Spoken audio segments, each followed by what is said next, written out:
We are live on Facebook. Hello and good evening, good morning, good afternoon, wherever it is that you are. We are here, Laura J. and Francoise Lepchuk, and we are here to share the human aura, which is by Katumi, and it is one of the 4 pillars of the teachings of the Ascended Masters.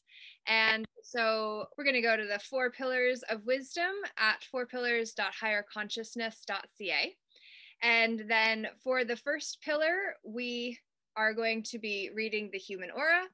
And then we will be starting studies in alchemy, the science of self-transformation with Saint Germain next Thursday at 8 o'clock Eastern Standard Time. So Francoise is going to continue co-piloting this experience with me, which is exciting. So we look forward to sharing that opportunity with you next week. Since that is not working, what we'll just do then is jump straight into the chapter itself. And hopefully Francoise will be able to join in and we can hear. So the human aura, the star of the aura. The garment of God is the most transcendent man can ever wear. It represents the highest echelon of life, the development not only of the love nature of God and of the wisdom of God, but also of the element of power. This, so many seek without willing first to make the necessary preparation in the refinements of love and holy wisdom and manifestation within the soul. How easy it is for individuals to accept primitive as well as intellectual ideas that rationalize the thrust of ego upon ego, without ever analyzing the attitude and the aura of the masses who are saturated with the concept of oneness as the blending of human personalities. The oneness men should seek to understand and manifest is that of the individuality of God reflected in man. Oneness in spirit is ever consecration in the Gloria, in excelsis Deo, the glory to God in the highest. Through the linking together of the great and the trivial in human consciousness, mankind defeat evermore the manifestation of true spiritual transcendence. The ongoingness of the nature of God as it manifests in man is a study in individual development. As one star differs from another star in glory, so by the process of linking together the mediocrity of man and the sublimity of God, the latter is compromised beyond recognition. But only in the human consciousness does the ridiculous detract from the sublime. By the splitting of divine images and by the subtle process of image distortion resulting in the redistribution of the soul's energies according to astral patterns which nullify the original spiritual design, man begins to feel that the magnificence of cosmic ideas is in reality too far from him and the gulf between the human and the divine too great. Thus his consciousness remains in the doldrums of mortal experience. Wise is the Chela who guards against this invasion of the mind and heart, who recognizes those negative subtleties that seek to stealthily enter the aura and turn it from its natural brightness to darkening shadows of gray and sober hue. The strengthening of the bonds of the aura with light and virtue will enable the soul to leap as a young deer across huge chasms of erroneous ideas separating man from God, from whence the esteem of the immaculate concept is given preeminence in his consciousness. To involve oneself in the distractions of the world and to love the things of the world, being consumed by them, deprive one of the magnificent occupation of seeking to become one with God, a cosmic occupation of permanent reality. There may be a time to plant, to water, to love, and to die. But we are concerned with the abundant life, which is nowhere more abundant than it is in the magnetic shower of cosmic Christ power that pours forth to the individual from the heart of his own God identity when he fixes his attention upon the presence and understands that herein is his real, eternal, immortal, and permanent life. As long as he, like a potted plant, sits in the limited circle of his own individuality, he remains tethered to its ranges.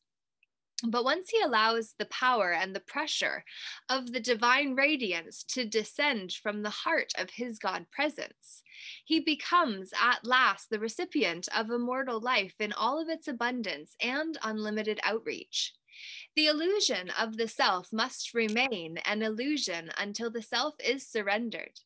Therefore, men ready and willing to be delivered from the bondage of a self-centered existence into the infinite capacities of the God self must surrender unconditionally to the divine ego.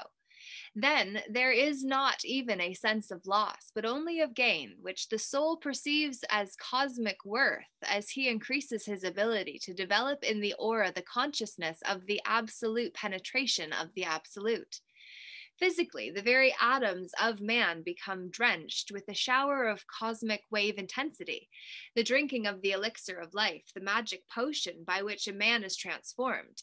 In a moment, in the twinkling of an eye, the trump of true being sounds. This is God, and no other will do. The carnal mind cannot remain in command of the affairs of such a one. A Christ is born, a nova upon the horizon, one willing to follow in the footsteps of cosmic regeneration. Thus the purity and power of the presence strike a new note, and old things truly pass away as all things become new. The domain of destiny is all around us.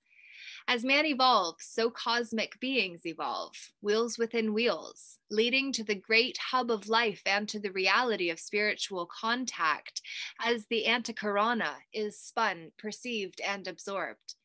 How beautiful is contact with hierarchy, with the hand of those brothers of light whose garments are robes of light, whose consciousness, reflecting the anticipation of spiritual progress, is joyously attuned to those God delights that remove from the mind of man the sense of the comparable or the incomparable. The world of comparison diminishes. The world of God appears. The aura is drenched with it. No sacrifice too great, no morsel too small to be ignored, no grasp too significant not to find its own integral pattern of usefulness. And so the domain of the human aura is lost in a sea of light, in the greater aura of God. The windows of heaven open upon the world of the individual, and the showers of light energy resound as an angelic choir, singing of the fire of worlds without end. The anvil of the present is the seat of malleability. All things less than the perfection of the mind of God mold themselves according to progressive reality, plasticity, the domain of sweetness, the chalice of new hope to generations yet unborn. The historical stream, muddied no longer, appears as the crystal flowing river from which the waters of life may be drunk freely. The monad makes its biggest splash as it emerges from the chrysalis of becoming to the truth of living being as God intended. Sensing the human aura as a star, man gains his victory as he sees the universe flooded with stars of varying intensity. By comparison, his own auric light glows more brightly, for the fires of competition fan the flame of aspiration. But all at once he staggers with the realization that he is in competition with no one. For the incomparable mystery of his own exquisite being is revealed at last. Questioning and doubts as to the purpose of life no longer engage his mind, for all answers are born in the ritual of becoming. The fascination of truth envelops him, and he weans himself from the old and familiar concepts that have stifled the glow of perpetual hope within his soul. He is concerned now that others shall also share in this great energy source of reality flowing forth from on high. Naught can transpire with his consent that God does not will, for the will of God and the will of man are become one. When each man consents to this victory, the struggle lessens, and then is no more. For faith in the fatherhood of God reconciles men through Christ to the fountainhead of their eternal purpose. The glow of a new hope, infusing all, lends direction to the expansion of the auric light. The force field is magnified, and in the magnification thereof, the star of the man who has become one with God shines on the plains of pure being as the angels rejoice. A new life is born, one for whom the expectancy of life will continue forever. For in the endlessness of cycles, the aura as a glowing white fireball, a summer radiance of the fruit of purpose, continues to magnify itself in all that it does. God is glorified in the auric stream. We shall soon conclude our dissertation on the human aura. The richest blessings of our brotherhood be upon all. So, chapter 11, the star of the aura. And Francoise, if you would like to do the resume or summary of chapter 12, if our technology holds up, we'll give it a try for the crystal flowing stream of the aura. If you want to unmute yourself. Okay. Yeah, there we go. Wow. Woo! Welcome back. Cheers. It's always a mystery. I disappear, I reappear, and disappear, I reappear. Technically. Interesting thing. Okay. At what point did you appear and reappear in the recording? It will be a very interesting observation for us to be able to. Okay. Let's see. We'll see. Of when you leave and come back, it may well have been timely, because oftentimes that's how I experience meetings to flow. Well, we'll see. And I tried 3 times to come back. 3, magic number.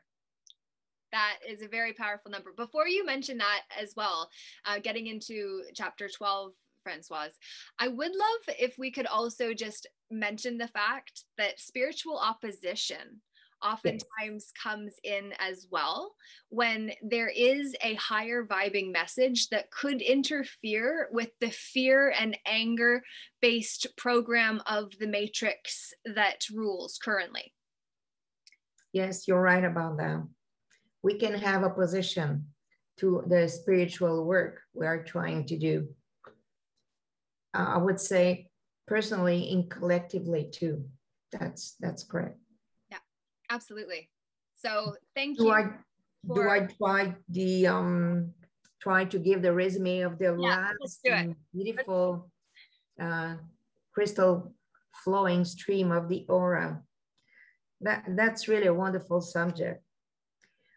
Because Kutumi tells us that the aura is a crystal flowing stream that issues from the heart of God. So that was, he was trying to show us on the 11th chapter. It's just like an indomitable fountain pouring forth the substance of life itself. It's so wonderful to read that. And, you know, he's telling us that our souls are not punished for our sin, but our souls is punished by our sin. So it's just like we are punishing ourselves in a certain way. But the light of God never fails to continue to flow into our hearts, but remain unperceived and unused by ourselves because we are blind because of our attitude, you know. So those who dwell in error, which to me is telling us, may seem to escape the wrongs they have inflicted upon others, but life will make her adjustments, and none shall escape the responsibility of their action. So this is related to karma and reincarnation. We're coming back because we need to pay our debts toward life. So our life is full of noble opportunity to be grace and sweetness, the same that we expect of others, well, we must be the first to show it, to demonstrate it. So regardless of what men do unto us, we know that we do unto them is part of the mastery to become an adept of the light. So that's a perfect way for Kutumi to tell us that we can make it and we can do it. So you may go ahead with the chapter. That's a wonderful one.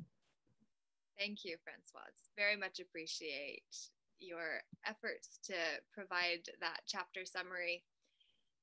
And so, chapter 12, the crystal flowing stream of the aura. The aura is a crystal flowing stream that issues from the heart of God. No negation is here, only an indomitable fountain continually pouring forth a steadfast stream of magnificent, gloriously qualified substance, the substance of life itself. As a little child presents his first freshly picked bouquet of flowers to his mother, so the innocence of the child mind tunes in with his crystal flowing stream of God's consciousness, infusing the natural aura of God in man with the life that beats his heart. O children of the day, the night should not be given preeminence. Your energy should become qualified by the eternal flow of hope that, if you will it, can enlarge its own opening into the fountain of your heart and mind, into the fountain of God's own heart and mind. Your mind must become the mind of Christ. The desire of your heart must become the desire of the Holy Spirit, flowing assistance to those awaiting the loving hand of perfection in their lives. May I tell you that when you come in contact with the dark and sullen auras of those who have misqualified the bulk of their energy throughout their lives, you ought to recognize that in reality, these are not happy individuals. They may laugh, they may dance, they may sing and make merry, they may wail and utter lamentations, they may run the gamut of human emotion, but they shall not prevail, for the law inexorably returns to each one exactly that which he sends out. The way of perfection is the natural way of the aura, but almost as a mania, individuals seldom fail to misqualify the energies of their lives, bringing their very nerves into a taut state. They become like a tightened spring of energy wound in erratic layers, and they refuse the stabilizing influencers of the Christ mind and the divine heart. Having no other energy, they are compelled to use this which they have locked in the coil of their mental and emotional incongruencies. Thus, through psychic imbalance, the spring is sprung, and the impure substance of the aura pours forth in a putrid stream. All of the delicate refinements of the soul and the natural culture and grace of the Holy Spirit are spilled upon the ground, and the kingdom of heaven is denied the opportunity to function through the individual auric pattern. To say that they suffer is an understatement, for through their own denial of the hope of Christ, they are punished by their sins, not for them. The light of God that never fails continues to flow into their hearts, but it remains unperceived and unused. For instead of flowing into vessels of virtue, those pure forms and noble ideas that retain the light of God in man, it is automatically channeled into the old and crusty matrices, formed in earlier years through ego involvement and contact with the forces of Antichrist that permeate society. These patterns sully the descending light as dark clouds that filter the sunlight of being and preclude the spiritual advancement of the soul. Yet in moments of naked truth, men and women admit their inner need, and their hearts and minds cry out for the preservation of the immortal soul within them. They fear the response of heaven, and failing to recognize the all-pervading love of the Spirit, they watch helplessly as the soul, little by little, loses hold upon the steadily outpouring energies of life, for each misqualification brands them with the fruit of retribution. While for a time it seems that those who dwell in error escape the wrongs they have inflicted upon others, let me remind you that life will make her adjustments, and none shall escape the responsibility for their actions. As he whose voice was of one crying in the wilderness said, his fan is in his hand, and he will thoroughly purge his floor, and will gather the wheat into his garner, but the chaff he will burn with fire unquenchable. We are not concerned with matters of crime and punishment, but with the joy and courage that are born in the soul through the crucible of experience, the courage to be the manifestation of God, the courage to walk in the Master's footsteps, to feel the surge of his hope wherever you are, and to know that even though you walk in the valley of the shadow, you will not fear, because his light is surging through you.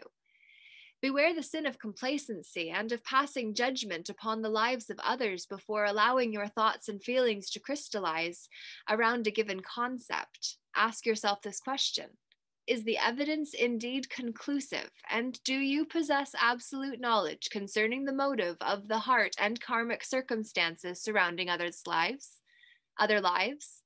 If so, are you able to weigh these factors better than heaven itself? Wisely did the Master speak when he said, "Judge not, that ye be not judged." Therefore, point by point, let the Holy Spirit remold the vessels of thought and feeling that hinder your flight, and let the fruit of the crystal flowing stream, the fountainhead of life, be perceived for the diadem that it is, a crowning radiance that bursts around your head. Then the emanation of the Spirit most holy shall take dominion over all outer circumstances, and, like the branches of a willow, trail upon the ground of consciousness by the still waters of the soul. The Lord comes down to the meek and lowly. His peace none can deny. His light that glows most brightly is a fire in the sky. The children hear him coming, his footsteps very near. They wait his every mandate, his word, be of good cheer. They feel a joy in knowing that deep within their hearts there is a glimmer showing, enabling all to start. Release from all earth's bondage, each weight and every care. Open sesame to being, helping all to know and share.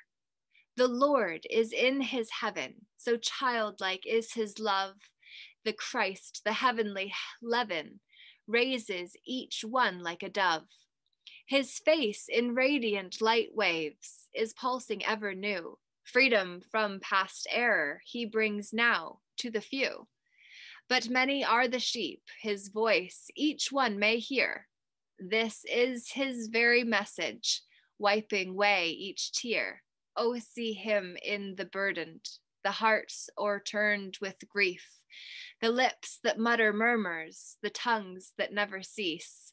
For social clamors babble, their judgments utter bold, a child of light untrammeled, a soul made of pure gold. Each moment like a rainbow, the presence ever near, caresses in the darkness, bides all be of good cheer. Oh, take then life's great banner, I am God presence true, and hold me for the battle, a victor ever new. For life's own goalposts show me the way I ought to go. My hand is thine forever, and fold me with thy glow.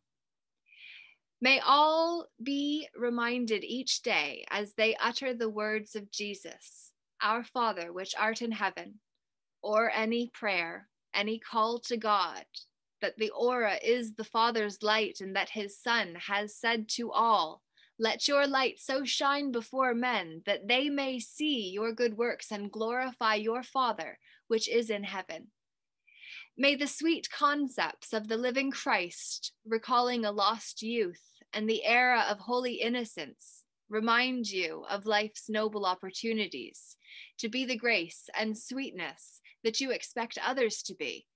Then, regardless of what men do unto you, you will know that what you do unto them is a part of the age to be, of a mastery to become, of an adeptship now aborning. Through night and day, through time and space, through life and death, you shall remain undismayed as the outpost of delight that melts away the darkness now gathering o'er the land. Thus shall the world's tears be wiped away as the mantle of God covers the earth. Everywhere through the night, let the shafts of light right where you are, pierce the gloom of the world by the good cheer of the Master. We, the brothers of our retreat, together with each master, each angel, and each adherent of the sacred fire of the living God, from their place in cosmos, beam our love to you wherever you are. We shall never forsake those who do not forsake the light of their own God presence. Eternal devotion, Kutumi. I Am Lord's Prayer by Jesus Christ. If you want to repeat it with me. Our Father who art in heaven, hallowed be thy name. I am thy kingdom come. I am thy will being done. I am on earth even as I am in heaven. I am giving this day daily bread to all. I am forgiving all life this day, even as I am also all life forgiving me. I am leading all men away from temptation. I am delivering all men from every evil condition. I am the kingdom. I am the power, and I am the glory of God in eternal, immortal manifestation. All this I am. So we're having some technological issues. Francois is having issues. So for the sake of the recording and because it's simply good for our health, Francois, you're back. Well, I have a lot of problem tonight to just stay there. It seems that my internet is unstable, but I don't see the wavering of everything should be okay, but it is not. So we were talking about the position to to this work. Well, tonight it's a demonstration of it. Sorry. So that prayer, I Am Lord's Prayer, is something really great. There's us a lot about our Father. Are you hearing me well or not? I don't hear you right now. I can hear what you were saying. Your video is not synced with your audio. Now I think it's synced back up. Yes, we're good. Are we good now? Yes. I'm sorry, I cannot help.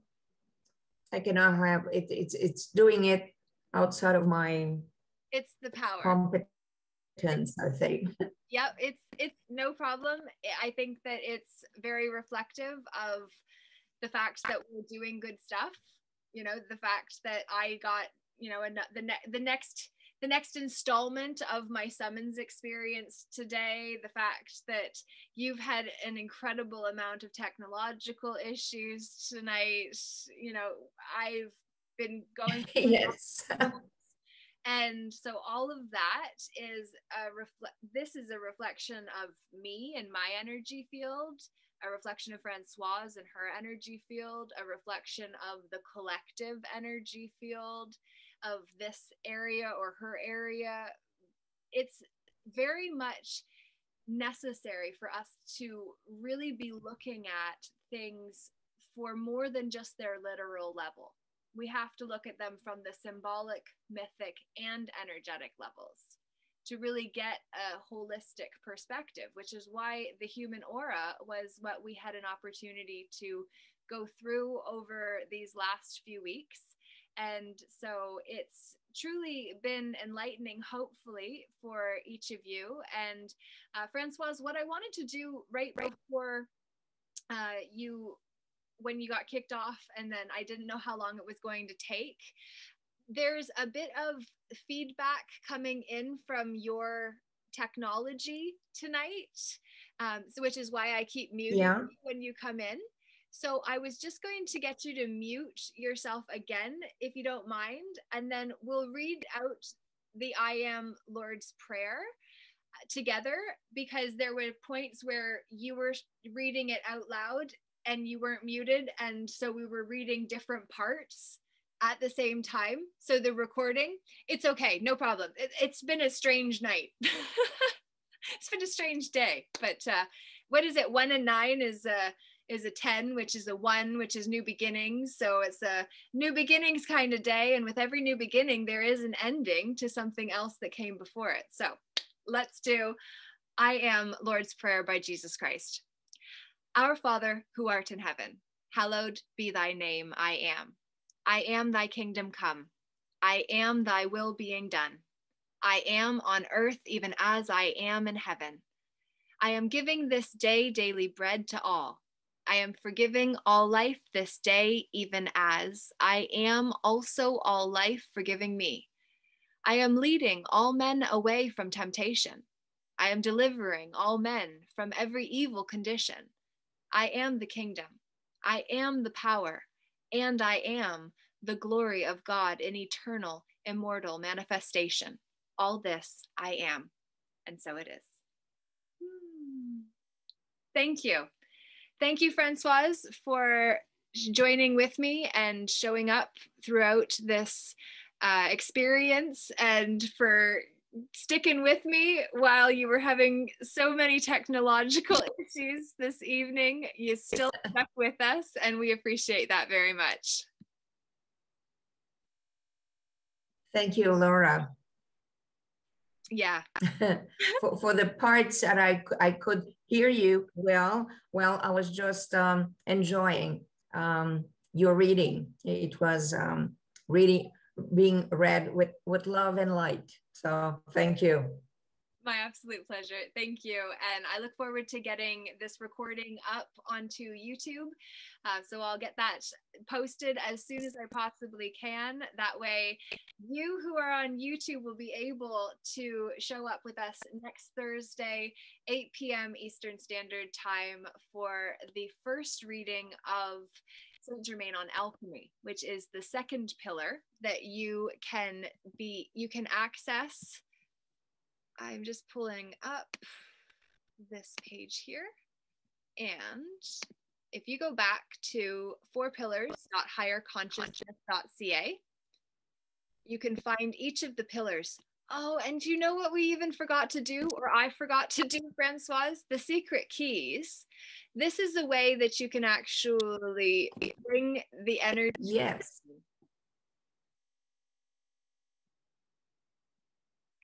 Francoise, you were going to say? No, I'm just nodding that I agree with you that we forgot our prayer. Yes. Well, we've got the Pearl Call is basically how we actually just seal the information and unlock some access to light codes that are contained in the material. So this Pearl Call you can access it just the same way as I showed you up at the top here. And just because we have the time and it is a very powerful exercise, we'll just read it out together. And what you do is you insert the name of the master whose pearl was just read. In this case, we have been reading the Human Aura by Katumi. And so we're going to actually put Beloved Master Katumi right here. So once again, Francoise, let's do this one together and bring in even more light so that we can expand and purify and just fully embody and embrace more of what is here for us to be able to feed off of spiritually. In the name of beloved Lord Maitreya, El Moira, and Guru Ma, I ask and command my I Am Presence and beloved Master Katumi to lower into my heart chakra your momentum of light and the energy of the dictation I have just read in order to transmute a corresponding portion of my human consciousness and human creation. Absorb my human consciousness and return it to me requalified and purified. Pass the flame of your higher consciousness through the density and debris of my lower consciousness. Take in the energy of my microscopic consciousness to your heart's altar. Consume and transmute it and return to me the purified substance, the original innocence that is my higher consciousness. Beautiful. And so that this evening, folks, is the end. Francoise seems to be having a tremendous amount of issues with technology this evening. So we're going to say we'll see you next week. It is 8:44, so when it's a shorter section of chapters, we can get through them a lot faster.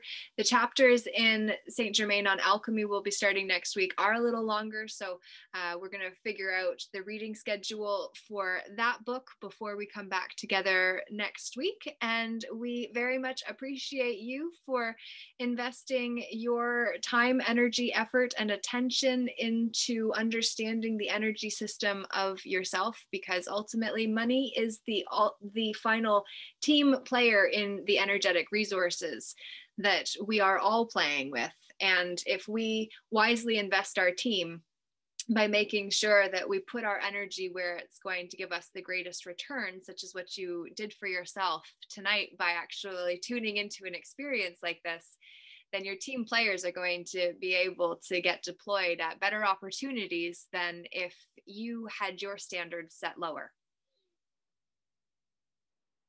So Francoise is probably completely in the dark around what was being said. So to save her from having to catch up live, Francoise, are you able to say a final word if the technology permits this evening as we say goodbye? You're having issues? Can't hear? So that is a peace out from Laura J. and Francoise Lepchek with The Human Aura by Katumi book study this evening. Thank you, thank you, thank you. And we'll look forward to seeing you again next Thursday.